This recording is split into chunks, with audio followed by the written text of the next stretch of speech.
நாள்தோறும் காலையில நம்மவர்கள் யாரும் எந்த புது பிரச்சனையும் உருவாக்கி இருக்க கூடாது என்று நினைப்போடு தான் நான் கண் விழிக்கிறேன். ஒரு அரசு வேலைக்கு 35 லட்சம் ரூபாய் வரைக்கும் லஞ்சம் வாங்கிட்டு நாங்க 2538 இளைஞர்களுக்கு புதுசா வேலை வாய்ப்பு ஏற்படுத்தி கொடுத்துட்டோம்னு சொல்லி விளம்பரப்படுத்தி ஒரு நிகழ்ச்சியும் நடத்தியிருக்காங்க நம்ம தமிழக அரசு.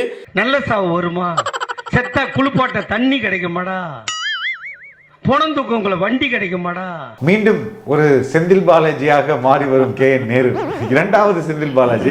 நீ பணம் தந்தா உனக்கு நான் வேலை தரேன் அப்படின்னு சொல்ற ஒரு ஸ்கேம். பணம் தந்தா வேலை தரேன், பாட்டிலுக்கு 10 ரூபா, பாட்டிலுக்கு 10 ரூபா. அவரும் இப்படி எதுலயோ தானே மாட்டினாரு. முதல்ல செந்தில் பாலாஜியை உள்ள தூக்கிட்டு போய் குமுறுல பேண்ட்ல சுச்சா போனதெல்லாம் நீங்க பாத்துருப்பீங்க.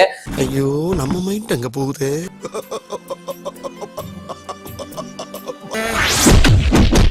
இப்ப அடுத்ததாக KN நேரு அவர்களை உள்ள வச்சு குமுற போறாங்க.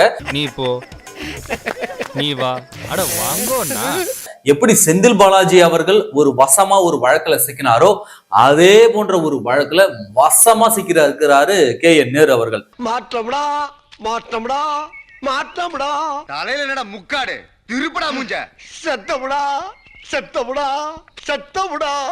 நிச்சயமாக KN நேரு செந்தில் பாலாஜி அவர்கள் எப்படி சுச்சா போனாரோ அவர் பேண்ட்ல போனாரு, இவர் வேஷ்டியில போக போறாரு, அவ்வளவுதான். தமிழக நகராட்சி நிர்வாகத்துறை அமைச்சர் KN நேரு விரைவில் கைது செய்யப்பட இருக்காருங்கிற தகவல் வெளியாகி இருக்கு. நகராட்சி நிர்வாகம் மற்றும் குடிநீர் வழங்கல் துறையில் ஒவ்வொரு பணியிடத்திற்கும் ஹவாலா முறையில் 35 லட்சம் ரூபாய் வரை லஞ்சம் வாங்கப்பட்டுள்ளதாக கூறி அமலாக்கத்துறை ஆதாரங்களுடன் தமிழ்நாடு DGPக்கு கடிதம் எழுதியிருக்கிறது. என்ன உசுரோட வச்சு புதைக்கிறதுன்னு வந்திருக்கீங்கடா. மிகப்பெரிய ஊழல். ஒரு போஸ்டிங்க்கு 25 லட்சத்திலிருந்து 35 லட்சம் வரையும் தகவல் ரொம்ப பரபரப்பாக வெளியாயிருக்கு. மத்தளத்திற்கு 2 பக்கமும் அடி என்பதை போல இருக்கிறது என்னுடைய நிலைமை. நானும் பழிக்காத மாதிரியே எவ்வளவு நேரம் அடிக்கிறது.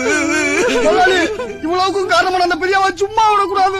2538 ஒவ்வொரு போஸ்டுக்கும் 35 லட்சம் ரூபாய். தற்பொழுது நகராட்சி நிர்வாகத்துறையில அமைச்சர் KN நேரு வேலைக்கு லஞ்சம் வாங்கியதா பரபரப்பு தகவல் வெளியாகி இருக்கு. 2538 போஸ்டுல இதுக்கு மட்டும் திமுக அரசாங்கம் வசூல் பண்ண தொகை இல்லையா, அந்த வசூல் பண்ண தொகையோட அளவு மட்டும் 888 கோடி. அதாவது 888 கோடி ஒட்டுமொத்தமா.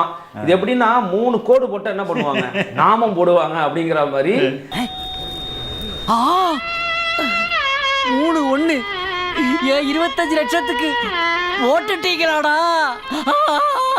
ஒரு கவர்மெண்டே சீட்டிங், ஒட்டுமொத்தமா சீட்டிங் எல்லா வேலையும் பார்த்துட்டு அதை யார் யார் காசு கொடுத்தாலும் அவனுக்கு நிரப்பியிருக்காங்க. காசு வாங்கினீங்களே என்கிட்ட கை நீட்டி. உனக்கெல்லாம் மானம் சூடு சோரணை ஈனம் எதுவுமே கிடையாதா? சோறு தானே திங்கிற. இதற்கிடையே நடந்த சம்பவம் குறித்து முதலமைச்சர் MK ஸ்டாலினுக்கு எதுவுமே தெரியாதுன்னு சொல்லப்படுது. யாராவ இவ்வளவு அமளிதுமணி இங்க நடந்துட்டு இருக்கு? டம்மியா உட்கார்ந்து ஒருத்தர் மிச்சம் தின்னுட்டு இருக்கா? BJP தமிழ்நாடுல வந்துடக்கூடாதுன்னு நான் தான் 20 வருஷமா சோறு போட்டு வளர்த்திட்டு இருக்கிறேன். இவ்வளவு விஷயங்கள் நடந்துகிட்டு இருக்கும்போது முதல்வர் என்னதான்ப்பா செஞ்சுக்கிட்டு இருக்காரு அப்படின்னு பார்த்தோம்னா, ஏன் மாஸ்டர் வராரு? ஏன் மாஸ்டர் வராருல? சும்மா இருக்கிறத பார்த்தா பிச்சு போடுறாருல. சீக்கிரம் கம்பெனி சுத்துங்களே, சீக்கிரம்.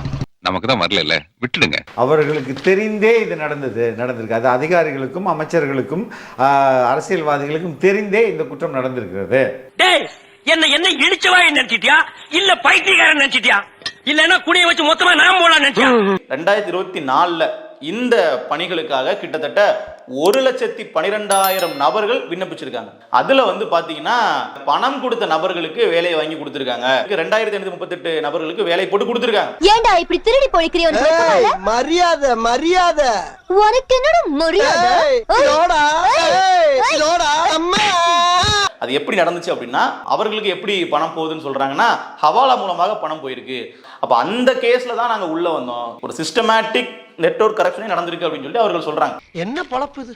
நம்ம வாழ்க்கை எதை நோக்கி பயணமா போய்கிட்டு இருக்குன்னே தெரியலையே. 3 வேளை சோத்துக்காக நம்ம உசுர கொசுரா கேட்கிறாங்க ஐயா. நம்ம உசுறு இவங்களுக்கு அவ்வளவு சீப்பா போச்சு. நேரு என்கிட்ட ஒரு தடவை பர்சனலா பேசுறப்ப சொன்னது, எல்லா பேரும் 15,000 நான் வாங்கிறேன்னு பேசுறாங்க. நாளைக்கு 15,000த்துல 5,000 தான்ப்பா, எனக்கு 10,000 டெப்டி CMக்குப்பா. அவரு குடுக்கிற லிஸ்ட் வேணா நான் போடுவேன். அட வெக்கம் கட்டுவீங்களா? இதுக்கு எதுக்குடா வெள்ளையங்கிலி மாலையன்னு இதுக்கு ஒரு 4 பேர்ட்ட மூத்திரத்தை வாங்கி மடக்கு குடிக்க வேண்டியதானே? அதனாலதான் ஒரு மாவட்ட செயலாளராக இருந்த நேரு இன்னைக்கு முதன்மை செயலாளர் அளவுக்கு கொண்டு போய் திமுக உட்கார வச்சதுக்கு காரணம் கரெக்டா கட்டிங் வர்றதுனாலதான். அதிமுகவில் இருந்து வந்த செந்தில் பாலாஜி இன்னைக்கு திமுகவே ஆட்டி படைக்கிறாருன்னா இதனாலதான் கரெக்டா கட்டிங் வர்றதுனாலதான். சோ எல்லாமே கட்டிங் தான். அவரு கட்டிங் வித்து கட்டிங் வாங்கி கட்டிங் கொடுத்துறாரு. இப்படி சோறு திங்கிறக்கு எவ்வளவு மானம் கட்டு போய் தெரிய வேண்டியிருக்கு தெரியுமா? அதே போல விரைவில் KN நேரு சிறைக்கு செல்ல போவது உறுதி. 2026 தேர்தலுக்கு முன்னாடி சிறைக்கு செல்வது உறுதி. KN நேருவை தான் முக்கியமா தூக்குவாங்க. இருந்தாலும் இடி இந்த ஒரு வழக்குல மட்டும் இல்லாம பல்வேறு வழக்குகள்ல இனிமே திமுக அரசுக்கு சிக்கல் கொடுக்க ஆரம்பிப்பாங்க அப்படிங்கிறத மாற்று கருத்தே இல்லை. வட தமிழகத்துல பாத்தீங்கன்னா ஏவாவேலுக்கு சீக்கிரம் ரைடு இருக்கு. நான் பல முறை சொல்லிட்டு இருக்கேன், ஏவாவேலுக்கு சீக்கிரம் இன்னொரு ரைடு இருக்கு. ஏவாவேலு விரைவில் பல ரைடுகளில் சிக்குவார். ஏன்னா இது இந்த ஒரு விஷயம் மட்டும் கிடையாது. இன்னும் தேர்தல் கிட்ட வர வர பல்வேறு அமைச்சர்கள் இடியினுடைய பிடியில் சிபிஐனுடைய விசாரணைக்கு உட்படுத்தப்படுவாங்க அப்படிங்கிறதுல மாற்று கருத்தே இல்லை. சட்டவிரோதமாக பண பரிமாற்றம், அமலாக்கத்துறை வரும், அடுத்து வருமான வரித்துறை வரும், இன்னும் என்னென்ன வருதுன்னு மட்டும் பாருங்க. தமிழ்நாடு அரசின் நகராட்சி நிர்வாகம் மற்றும் குடிநீர் வழங்கல் துறைக்கு 2538 அதிகாரிகள் மற்றும் பொறியாளர்களை நியமிப்பதற்கான ஆள் தேர்வில் பெருமளவில் முறைகேடுகள் நடைபெற்றிருப்பதாகவும் ஒவ்வொரு பணிக்கும் 35 லட்சம் ரூபாய் வரை கையூட்டு பெறப்பட்டிருப்பதற்கான ஆதாரங்கள் சிக்கியுள்ளதாகவும் அமலாக்கத்துறை தெரிவித்துள்ளது. கொஞ்சம் கூட கூச்சமே இல்லாம இந்த எல்லா பேரையுமே ஏமாத்திருக்கு இந்த திமுக கவர்மெண்ட். ஏதாவது பதில் சொல்லுங்க. எந்த பதிலும் சொல்ல மாட்டா MK ஸ்டாலின். அது எப்படி MK ஸ்டாலின் மட்டும் எதுக்குமே பதில் சொல்லாம அவர் வாண்ட போயிட்டு வந்துருக்காரு. அவரை பிடிச்சி ஒரு மீடியா கேள்வி கேட்க சொல்லுங்க, கேட்க மாட்டாங்க. இவ்வளோ பெரிய குற்றச்சாட்டு வந்திருக்கு. எந்த செய்தி ஊடகமாவது ஃபிளாஷ்ல போட்டு தலைப்பு செய்தியா போட்டு இல்லாட்டி விரைவில் செய்திகள் போட்டு இன்னைக்கு விவாதம் பண்ணணுமா இல்லையா? விவாதம் ஒருத்தன் பண்ண மாட்டாங்களே. எல்லாம் கூட்டுக்கலாணி எல்லா பேருக்கும். ஏன் இங்கேருந்து 800 கோடி வசூல் பண்ணாங்களா, அதில் ஒரு 5 கோடி தூக்கி போட்டால் கப்பிக்கிட்டு வேலை வாங்குறது தான் இங்கே மீடியா இருக்குது. அந்த லட்சத்தில் இருக்குது. எனக்கு உண்மையிலேயே இதெல்லாம் விட இன்னைக்கு திருமாவளவன் அவர்கள் ஒரு படம் பார்த்து அதற்கான விமர்சனத்தை 17 நிமிஷம் ஒரு வீடியோவாக போட்டிருக்காரு. சாதாரணமாக சினிமாவை கழுவி ஊற்றக்கூடிய ப்ளூ சட்டை மாறன் கூட இந்த அளவுக்கு ரிவ்யூ பண்ணது கிடையாது. பைசன் படத்தை முதலமைச்சர், துணை முதலமைச்சர் ரிவ்யூ பண்ணாங்க. இப்போ டியூட திருமாவளவன் அவர்கள் ரிவ்யூ பண்ணியிருக்காங்க. இதெல்லாம் ஒரு காவியம் அப்படின்னு சொல்லி டியூடுக்கு ஒரு ப்ரமோஷன். அங்கே ஏகப்பட்ட மக்கள், விவசாயிகள் கண்ணீர் சிந்து கொண்டிருக்கிறார்கள். அதற்கான ஏதாவது ரிவ்யூ கொடுங்கன்னு சொன்னால் அரசியல்வாதிகள் கொடுக்க மாட்டேங்காங்க.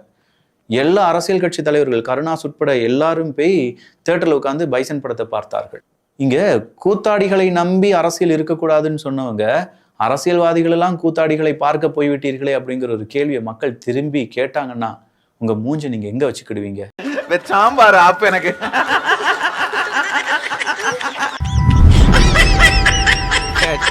பையன் சார் இந்த பால்சாமி. இந்த வீடியோ பிடித்து இருந்தால் சேனலை சப்ஸ்கிரைப் செய்யவும், ஏதாவது குறைகள் இருந்தால் கமெண்டில் போடவும், அப்புறம் மறக்காமலே போட்டிருந்த வரட்டாமாம் வீடுறதே. வரண்டா சின்னசாமி.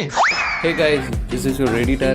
வீடியோ பிடிச்சிருக்குன்னு நினைக்கிறேன். ஸோ பிடிச்சிருந்தா ஒரு லைக் பண்ணிடுங்க அண்ட் கமெண்ட் செக்ஷனில் ஒரு ஹார்ட்டிங் அல்லது ஒரு ஸ்மைல் தெரிக்க விடுங்க பார்ப்போம்.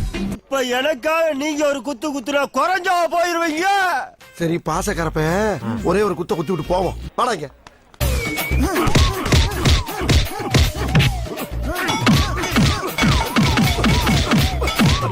போதுமில்லடா போடா.